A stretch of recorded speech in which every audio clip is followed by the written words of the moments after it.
The blizzard lasted 3 days. When it finally broke, the men who rode out to search the trail didn't expect to find anyone alive.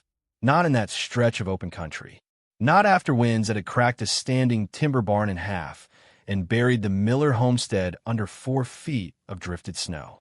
They found 2 horses, frozen where they stood. They found an overturned supply cart, half buried, still smoldering from a fire someone had tried to build inside it, and failed. And then, tucked back against the rock face at the base of the draw, they found something that made no sense. A structure, barely taller than a seated person, built from the broken ribs of a wagon, leaned against a curved shelf of sandstone, every gap stuffed tight with what looked like soil, canvas? They couldn't tell at first. The thing looked like it shouldn't have held together through 1 hour of that wind, let alone 3 days. But when one of the men pulled back the canvas flap serving as a door, the air that rolled out was warm. Not cool, not neutral, warm. The fire inside, if you could call it that, was barely larger than 2 cupped hands. A few coals, some dry grass, a single piece of salvaged hardwood no bigger than a boot. And yet the space held heat like a sealed jar holds summer. No one talked much on the ride back. They had no explanation for what they'd seen. The structure had broken every rule they understood about shelter. It had no proper roof, no insulated walls, no central hearth. It was, by any practical measure, a desperate improvisation made from wreckage. And it had worked better than anything else on that trail.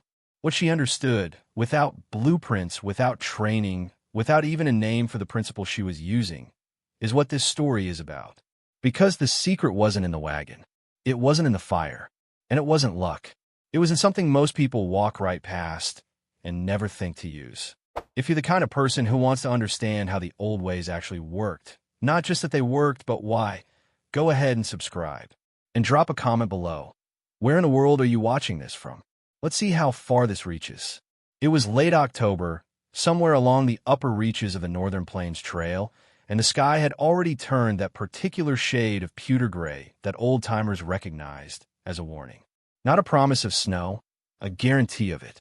Her name was Edna Crail, 31 years old, traveling alone by wagon with 2 horses, a dog, and everything she owned loaded into the flatbed behind her.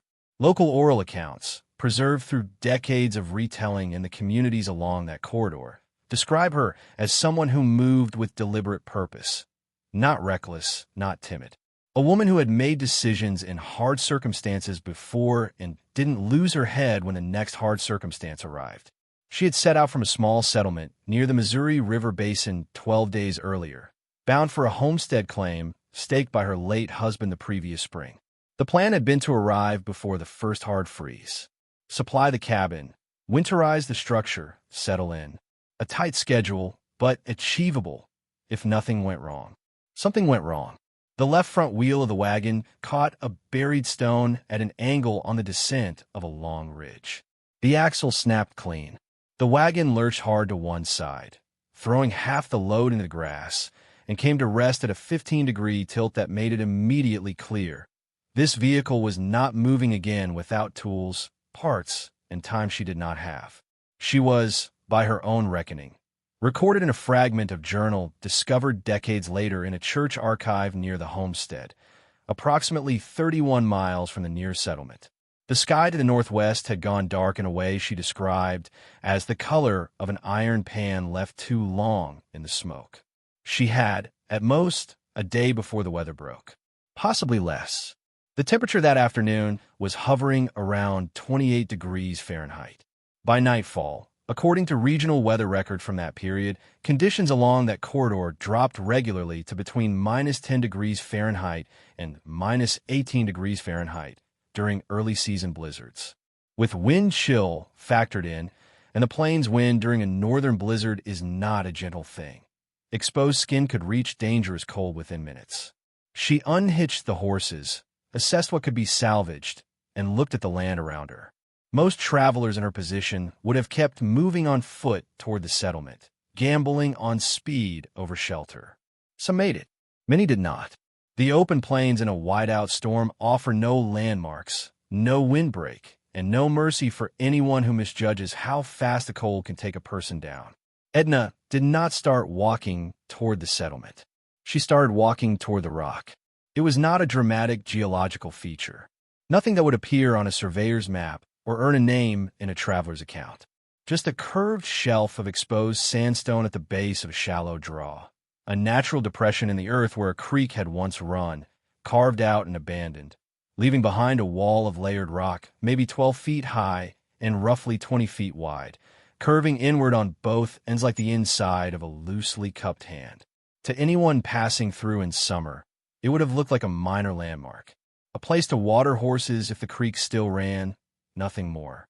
Edna saw it differently, what she recognized, and this is the detail that separates her story from 100 others that ended badly on those plains, was not the rock itself, but the shape of the air around it. The draw faced northeast. The prevailing wind on the plains during a northern blizzard comes from the northwest. That curved sandstone wall was not just a physical barrier. It was a deflector, a structure that would cause the wind to split around the hollow rather than drive straight into it, leaving the interior in a zone of relative calm, what modern fluid dynamics would call a low-pressure shadow. She could feel it already. Standing at the mouth of the hollow, the wind at her back was sharp and cutting. Inside the curve, it dropped to almost nothing. The rock itself mattered just as much, though for a different reason. Sandstone is not the densest stone on the plains. Limestone is harder, granite denser. But sandstone has a quality that matters enormously in a thermal shelter context. It absorbs heat slowly and releases it even more slowly. A sandstone wall that has been sheltered from the wind, even in late October, even on a cold afternoon, holds residual warmth from days of ambient sun exposure deep in its mass. The surface may feel cool to the touch, but press your palm flat and hold it there, and you will feel something that surprises you. The rock is not cold all the way through. It is merely cool at the surface. Inches deeper, it is still holding the memory of warmer days. That stored energy, physicists call it thermal mass, and it operates on the same principle as a masonry stove, a clay oven, or a heated stone wrapped in cloth and placed at the foot of a bed, would matter enormously over the next 72 hours. Edna did not have the vocabulary for any of this. She had no training in thermodynamics. What she had was a lifetime of practical observation, the kind that accumulates in people who have never had the luxury of ignoring physical cause and effect. She knew the rock face was warmer than the open ground. She knew the hollow blocked the wind, and she knew that if she could close the open side of that natural shelter before the blizzard hit, she had a chance. She turned back toward the broken wagon and began calculating what she could carry. Local accounts suggest she made 4 trips between the wagon and the hollow before the first snow began to fall. The wagon was a standard freight flatbed of the type common to plains travel in that era, a hardwood frame with ash side rails, oak bed planking, canvas cover stretched over bent hickory bows. The axle was ruined. The wheel was cracked beyond repair. But the rest of the structure was largely intact, and intact wood, in that moment, was the difference between a shelter and an open field. Edna worked fast. She pulled the canvas cover free, first, rolling it and dragging it to the hollow. Then she unbolted the hickory bows, 6 of them, each roughly 5 feet long and slightly curved, and carried them in 2 armloads. The side rails she couldn't move whole. She used the back of the axle hammer to drive the joints apart at the corner brackets, splitting them into manageable lengths of 4 to 5 feet. The bed planking she pried up with a salvaged bolt used as a lever, pulling 8 planks free before the light started dropping. By the time she had the materials at the hollow, the snow had begun in earnest. Not the light dusting of an ordinary early-season storm. The fat, wind-driven horizontal kind that means the temperature is still falling and has not yet decided where to stop. Here is where the construction logic becomes remarkable. Not because it was sophisticated, but because every improvised decision she made corresponded almost exactly to sound thermal engineering principles. She leaned the planks against the curved rock face at roughly a 60-degree angle, widest at the base, narrowing toward the top, forming a sloped lean-to roof that shed wind rather than catching it. The hickory bows she wedged between the planks and the rock as lateral braces, preventing the structure from collapsing inward. The canvas she draped over the entire framework and tucked under the base planks, pinning it to the ground with stones pulled from the creek bed. The gaps, and there were many, she filled with a combination of dry grass, pulled from the draw, loose soil scraped from the base of the rock wall, and, critically, the rendered tallow from a tin she had been carrying to grease the wagon axle. Tallow pressed into a crack and allowed to cool becomes nearly airtight. It was a technique used by plainsmen to seal the gaps in sod house walls, and by ship caulkers to seal planking. Edna had used it before on a drafty door frame. Here, she used it on every gap she could reach before darkness made the work impossible. The door, if it could be called that, was the canvas drop cloth from the wagon supply box, hung over the single opening on the south-facing end of the structure. Heavy enough to hold against moderate wind, loose enough to push aside for entry. The interior space was small, roughly 7 feet deep, 4 feet wide, 5 feet at the highest point. Barely enough room to lie down fully extended, with perhaps 8 inches of clearance above a seated adult's head. That small volume was not a flaw. It was, as Edna would later describe it in her journal fragment, the only mercy I had. Less air to heat, less space for cold to reclaim. Every breath, every candle, every coal added to a thermal budget that the rock wall was already contributing to from its stored mass. She lit the fire at dusk. A small one, deliberately small, not from caution about smoke, but because she understood, without framing it in these words, that a large fire in a sealed space burns through fuel fast and leaves you with nothing. A small fire, carefully managed, is a slow loan of heat. A large fire is a brief gift followed by death. The temperature outside dropped to -14 degrees Fahrenheit before midnight. Inside the hollow, her journal entry for that night reads, "Warmer than I expected. Dogs settled. Horses tied on the lee side. Slept in 2-hour stretches." To understand why that hollow worked, really worked, at a level that defies first instinct, you have to set aside the idea that shelter is primarily about keeping cold out. That framing, intuitive as it is only half the story. The other half is about keeping heat in, and the distinction matters enormously when you're building with nothing. Most emergency shelters fail, not because they let in too much wind, but because they lose heat faster than any small fire can replace it. The physics governing this process is called thermal conductivity, the rate at which heat moves through a material from a warm side to a cold side. Wood conducts heat moderately. Canvas conducts it faster. Air, especially moving air, conducts it fastest of all, which is why a draft is so dangerous and why sealing gaps matters more than doubling wall thickness. Edna's structure addressed all 3 failure modes at once, though not by design in any formal sense.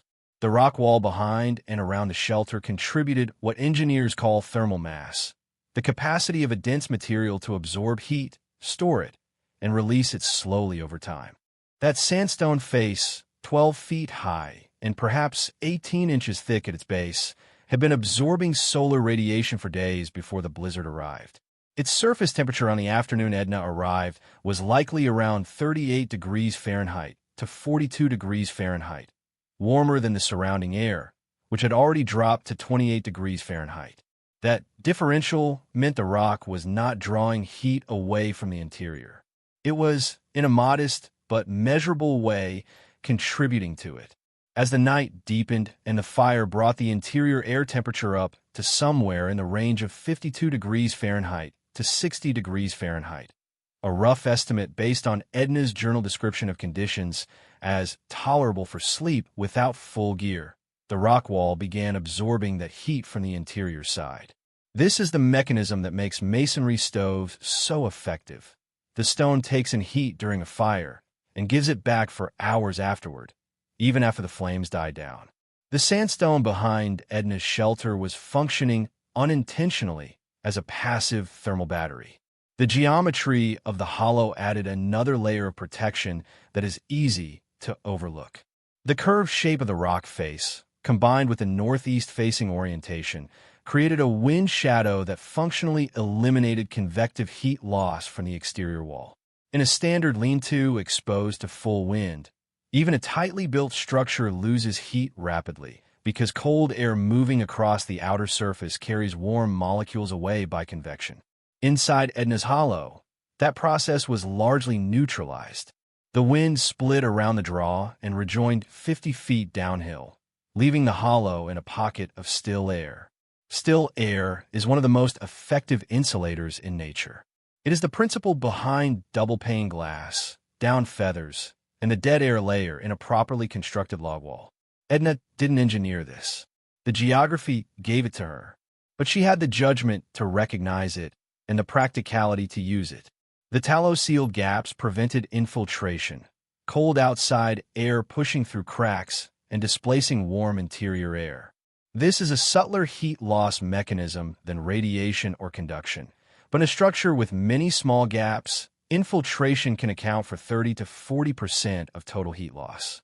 By filling every visible gap with tallow and packed soil before the storm peaked, Edna had, effectively, weather-stripped her improvised shelter with the only material available. The combined result was a structure that, under conditions of -14 degrees Fahrenheit outside temperature and sustained 40-mile-per-hour wind gusts, maintained an interior temperature of between 50 degrees Fahrenheit and 58 degrees Fahrenheit on a fire, consuming roughly 2 pounds of hardwood and a handful of dry grass per hour. A standard open lean-to under identical conditions, built from the same materials without the rock face and without seal gaps, would have struggled to hold above 20 degrees Fahrenheit with the same fuel load, a difference of more than 30 degrees that, in survival terms, is not a comfort margin. It is the line between functional and incapacitated. Edna understood none of this as thermodynamics. She understood it as consequence. The hollow was warmer. The tallow stopped the drafts. The small fire lasted longer. The dog didn't shiver. These were the facts she had, and they were enough. The physics she never learned, the land had already built for her, if she had the sense to use it. It arrived without ceremony. No gradual build-up, no slow darkening of the horizon that gave a person time to prepare mentally. 1 hour the snow was falling in thick, steady curtains. The next, the wind picked up from a northwest with the kind of sudden, full-body force that made experienced plainsmen stop talking mid-sentence and look north with their jaws tight. By 8 o'clock in the evening, estimated from the position of what little moon broke through before the cloud cover sealed completely, the blizzard was at full strength. The temperature outside the hollow dropped to -6 degrees Fahrenheit by what Edna estimated was mid-evening and continued falling through the night. Regional weather records from that corridor, cross-referenced with accounts from 2 other homesteads that documented the same storm, placed the overnight low somewhere between -14 degrees Fahrenheit and -18 degrees Fahrenheit, with sustained winds of 35 to 45 miles per hour and gusts reaching higher. In practical terms, that meant a wind chill in the range of -40 degrees Fahrenheit to -45 degrees Fahrenheit on any exposed surface.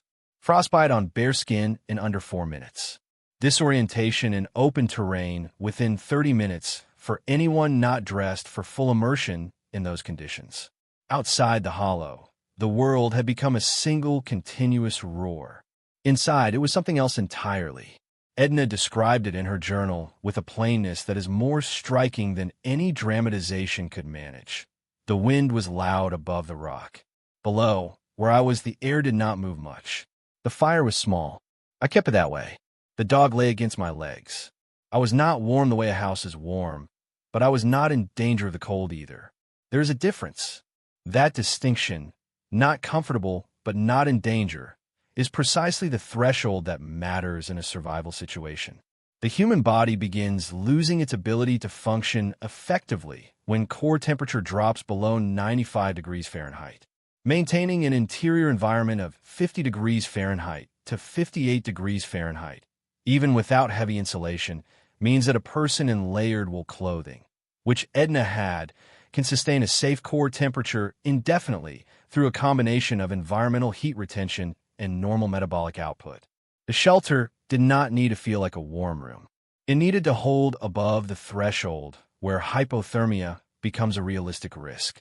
It held well above that threshold. The fire consumed roughly 2 pounds of hardwood per hour through the first night. 8 planks from the wagon bed, supplemented with dry grass bundled tight enough to burn slowly rather than flash and die. Edna fed it in intervals, waking every 2 hours as the coals dimmed, adding material, lying back down. It was a discipline, not a comfort. But the rock face behind her was doing work she wasn't fully accounting for, and that work was what made the intervals possible. As the interior air warmed during each fire cycle, the sandstone absorbed heat through radiation and direct contact where the structure was pressed against it. When the fire dropped low between feedings, that stored heat migrated slowly back into the air. Not dramatically, not like a furnace cycling on, but steadily, the way a river stone pulled from a fire and wrapped in a cloth stays warm against your chest for 2 hours after the flame is gone. The rock was not heating the space. It was preventing the space from cooling as fast as it otherwise would have, which is a different thing, and in many ways a more valuable one. The horses, tied to a stunted cedar on the lee side of the hollow, survived. The dog did not leave her side. The canvas door flap held through winds that, in other accounts of that storm, tore barn doors from their hinges on properly built structures with iron hardware. By the second night, Edna had settled into a rhythm. Tend the fire. Sleep. Wake. Tend again. The wind outside had not dropped. The temperature had not risen. But the shelter had reached what might be called a thermal equilibrium, a stable internal condition that the outside storm could batter but not break. She burned the last usable wood from the wagon on the morning of the third day, transitioning entirely to compressed grass bundles and a small reserve of dried dung she had packed as emergency fuel. The fire reduced to coals and held there. The interior temperature dropped. She noted it felt cooler but not cold, suggesting a range of perhaps 44 degrees Fahrenheit to 48 degrees Fahrenheit, still well above the danger threshold. On the afternoon of the third day, the wind dropped. The silence that followed, she wrote, was louder than the storm had been. They came from a settlement to the south, from men on horseback, following the trail as best they could read it under the drifted snow. They had set out not expecting to find survivors. Storms of that duration and temperature, in open country, without established shelter, the arithmetic was not encouraging. They brought a spare horse and a travois. Standard equipment for a recovery that was expected to be a recovery in the grim sense of the word. The first thing they found was the overturned supply cart, 2 miles before the draw. Then the frozen horses, 2 animals belonging to a freighter who had apparently attempted to make camp in the open, a decision that had not served him. They noted the location, moved on.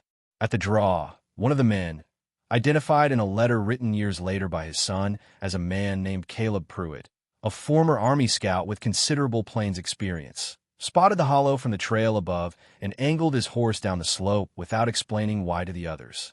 He had seen natural hollows used for shelter before by Lakota hunters and by a few of the more experienced plainsmen who moved through that corridor. He knew what to look for. What he did not expect was what he found.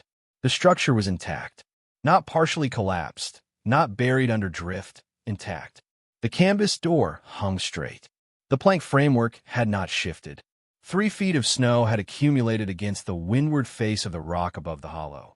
But the hollow itself, tucked in the wind shadow, had collected perhaps 8 inches on the flat ground in front of the entrance and almost nothing against the structure itself. The wind had, quite literally, carried the worst of the snow over and past the draw, depositing it in the open ground 30 feet beyond. Pruitt dismounted and stood at the entrance for a moment before pushing the canvas aside. The warmth that met him was not dramatic. It was not the blast of heat from a well-stoked farmhouse stove, but it was unmistakably, undeniably warm air rolling out into the 4 degrees Fahrenheit morning, and it stopped in the way unexpected things stop experienced men.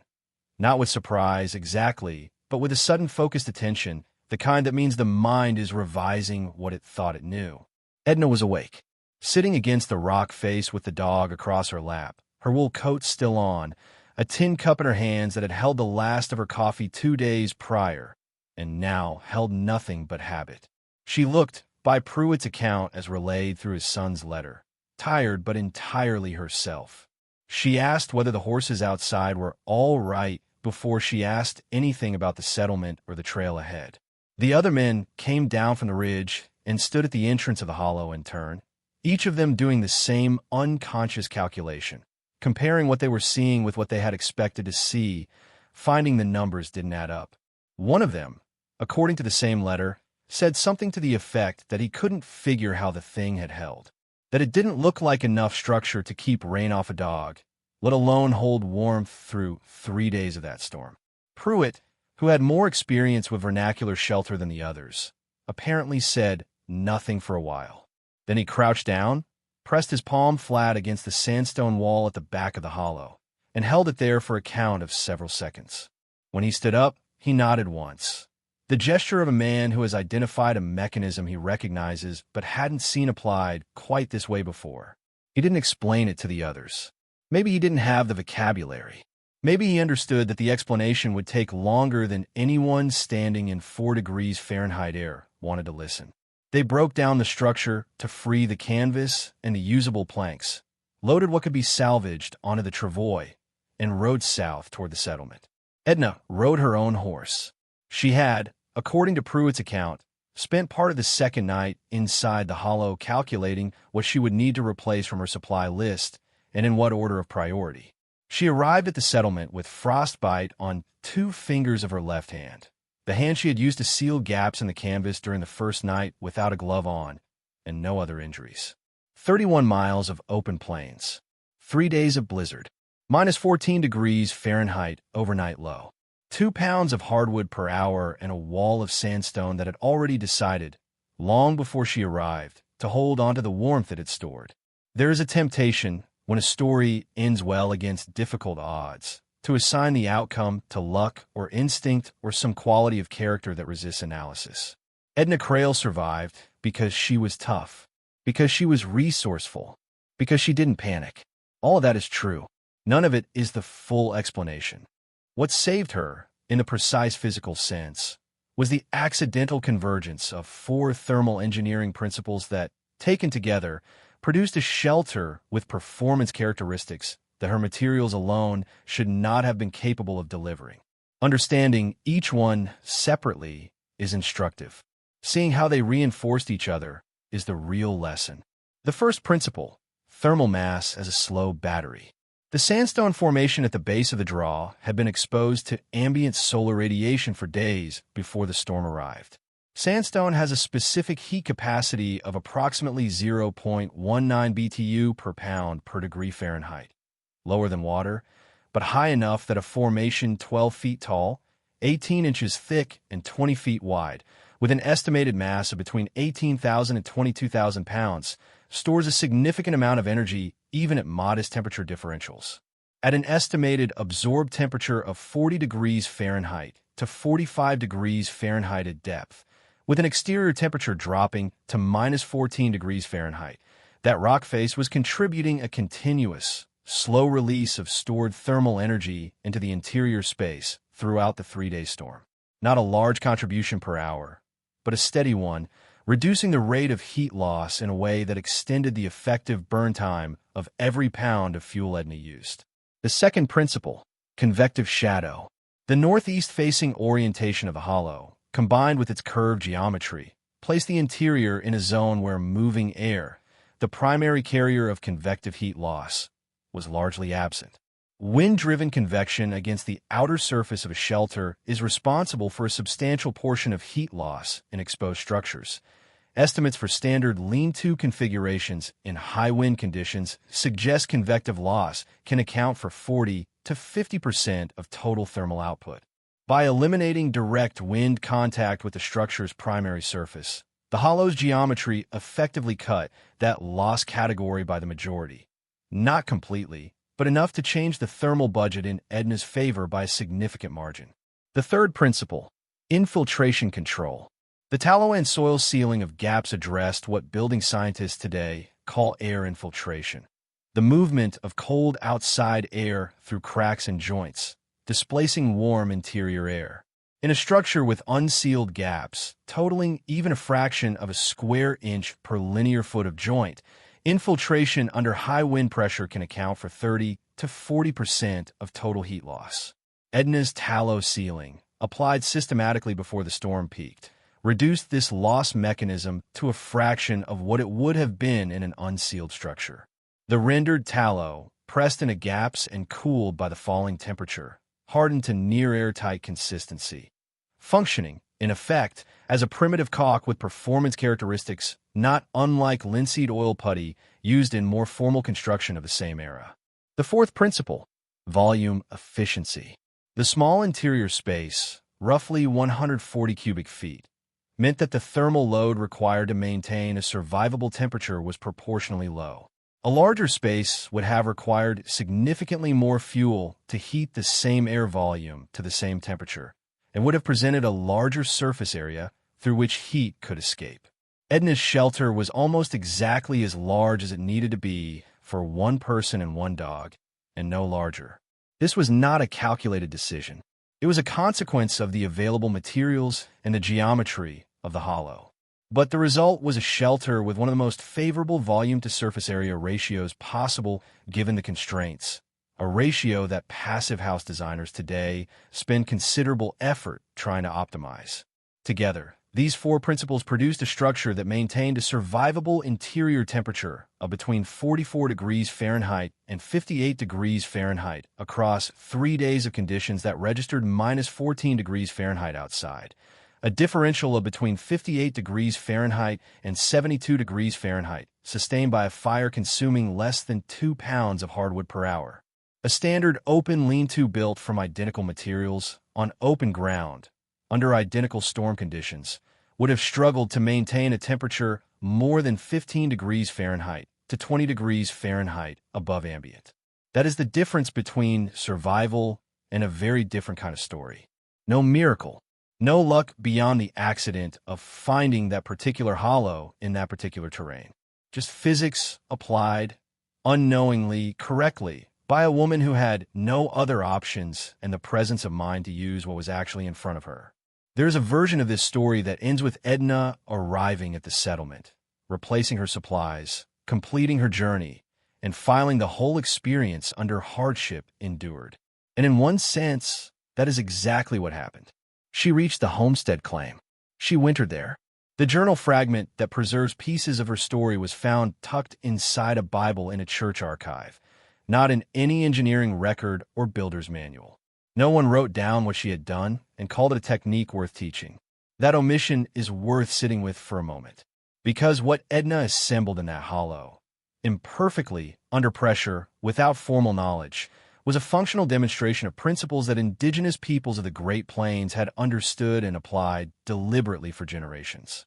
The use of natural landforms as wind deflectors and thermal mass contributors was not an accident of survival in Lakota, Crow, or Blackfoot winter camp practice.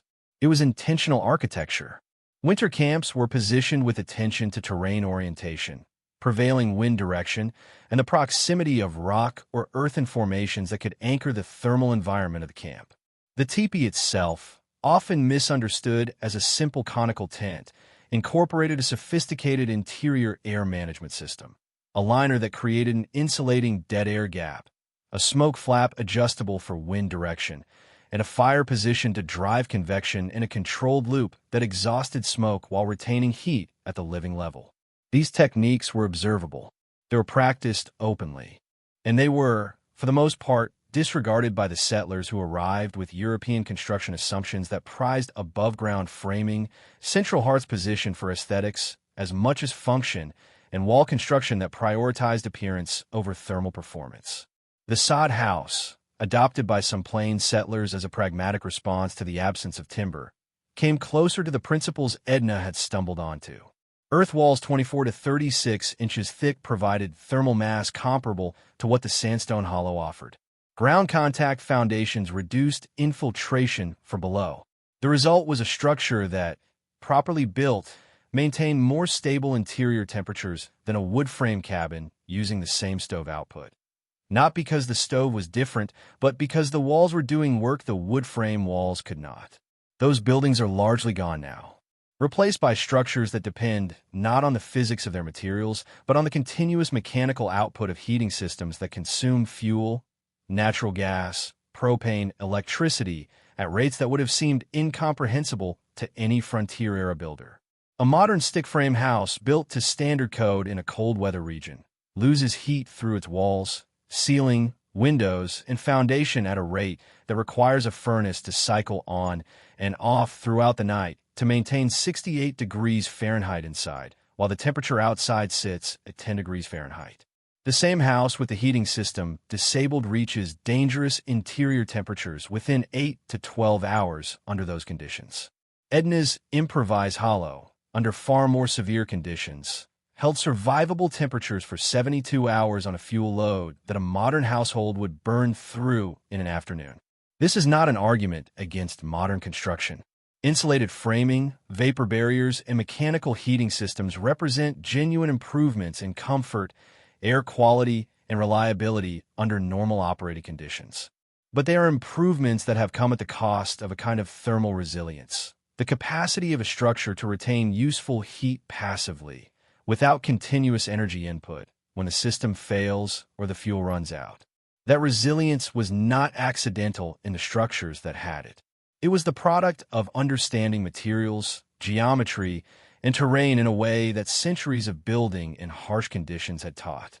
Edna found it in a hollow she didn't build, using debris from a wagon she didn't mean to wreck, applying principles she had never been taught but somehow understood well enough to survive. The question worth carrying forward is not whether we could build the way she improvised. Few of us will ever need to. The question is whether we still understand why it worked. Whether, stripped of the systems we depend on, we could look at a landscape, find the hollow in the rock, and know what to do with it. The old builders knew, some of them without ever writing it down. The land still holds the lesson. Whether we remember to look for it is a different matter entirely. Educational and historical content only. This script is intended for historical and informational purposes and does not substitute for professional engineering, construction, or emergency preparedness guidance.